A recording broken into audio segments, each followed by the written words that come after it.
You know that feeling when you've been really working hard on something? Maybe it's a creative project, maybe it's marketing your creative project, maybe you're trying to, get your books out there in the world, or maybe you're trying to change your life, you're trying to, change your mindset or your routines or whatever the thing is.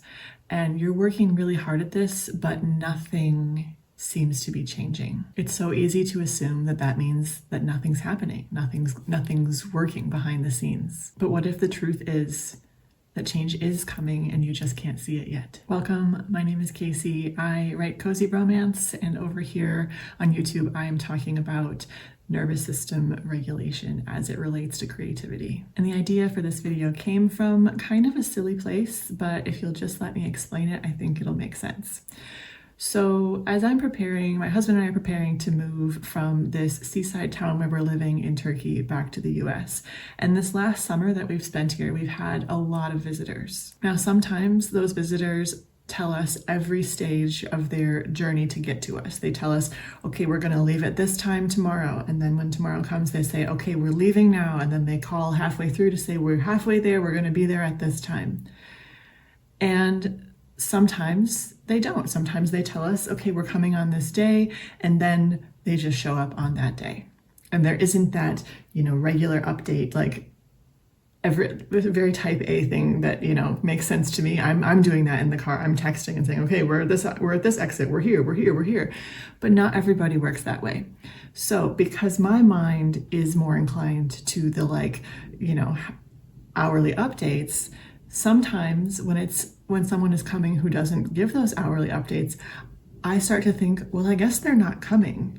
And my mind runs with that. It's like, I see no evidence that they're coming, so probably they aren't coming. Probably their plans changed. So then imagine my surprise when they do show up, because they said they were going to, and so they did. Oh, and that's the thing right there, right? They said they were going to, and so they did. Just because I couldn't see them in their car, just because I couldn't, read a message and reflect like, oh, okay, so they're here. I can track them on a map. Just because I didn't know all of those things, that didn't mean that they weren't coming. That didn't mean that, they hadn't gotten up early, gotten in the car, driven a certain distance, stopped and got gas, driven some more. All of these things, it's like it made me so aware of how limited my perspective is. All I can see is what's happening right around me. I have no idea what's happening in the next town over. So that same mindset, when I take that to my creative goals or like a manifestation practice, it's so easy to get discouraged and say, I don't see any evidence that this thing that I want is coming towards me, so I guess that means it isn't. And yet it might be in the car right now driving to you. Just because you don't know it, just because you don't see it, doesn't mean it's not happening. And the same thing is true with so many other things, right? Every sort of good news, email or opportunity that has come your way, you haven't known that it was coming this whole time. It just arrives. It's like the roots of a plant growing before you can see the leaves, or the leaves growing before you can see flowers or fruit. There are stages to all of this, and not everything is visible.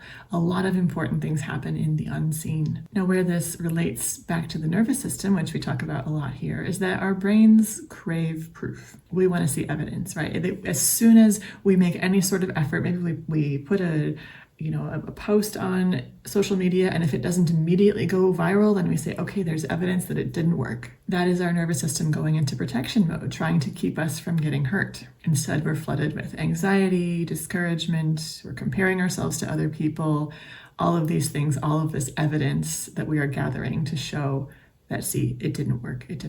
Similarly, with this idea of something being on the way, we say, see, it's not on the way, it's not happening, the thing that you want isn't coming, so you better prepare yourself so you don't get hurt and disappointed when it doesn't happen. This is why it's so important that we practice safety. That's the whole fundamental core of all of this nervous system work, all the things that we talk about here, is reminding ourselves that we are safe, that we can soothe ourselves, that we can make ourselves feel comfortable and safe and okay, just as we are in this moment while we are waiting for something to happen. Because that something that we're waiting for might be bigger, it probably is bigger than what our nervous system is currently at, right? What our comfort zone is currently at. So we have to, maybe we're not prepared to immediately jump to that next bigger zone of comfort or discomfort. So we have to remind ourselves while we're here, while we're trying to stretch to get to that point, we are okay just in this moment and we are safe. We will be safe as we receive this next level or whatever it is that we are working towards. Instead of looking for proof, instead of refreshing the dashboard over and over again to see if the thing has happened yet, what if we tried to build trust? And so to do that, you can ask yourself, if I knew it was already on its way, whatever it is, how would I behave? And especially, how would I treat myself right now? Would I be playing this comparison game with myself and saying, see, you're not as good as her, you didn't do the thing that he did? Or would I be saying, okay, great, you've done what you needed to do, now you should relax, now you should step back, take a breath, and give life, give the universe, give, algorithms time to work. Space to move. And I suspect that you'll find when you get yourself to that point where you're treating yourself that way, where you're feeling more trusting, that then you'll find more space and more energy to create more, because that's what we're all about here. So if this video found you when you needed it, I hope it provides some reassurance. It helps build that trust muscle for you, that just because you can't see this thing that you so badly want, it doesn't mean it's not already on its way to you. It doesn't mean it's not right outside your door, just about to knock and say, hey, I'm here. Thanks for waiting for me so patiently. Keep your heart open, keep your hands open, keep showing up, keep doing what you're doing, and keep being kind to yourself and reminding yourself that you are safe in this moment. I'll see you next time.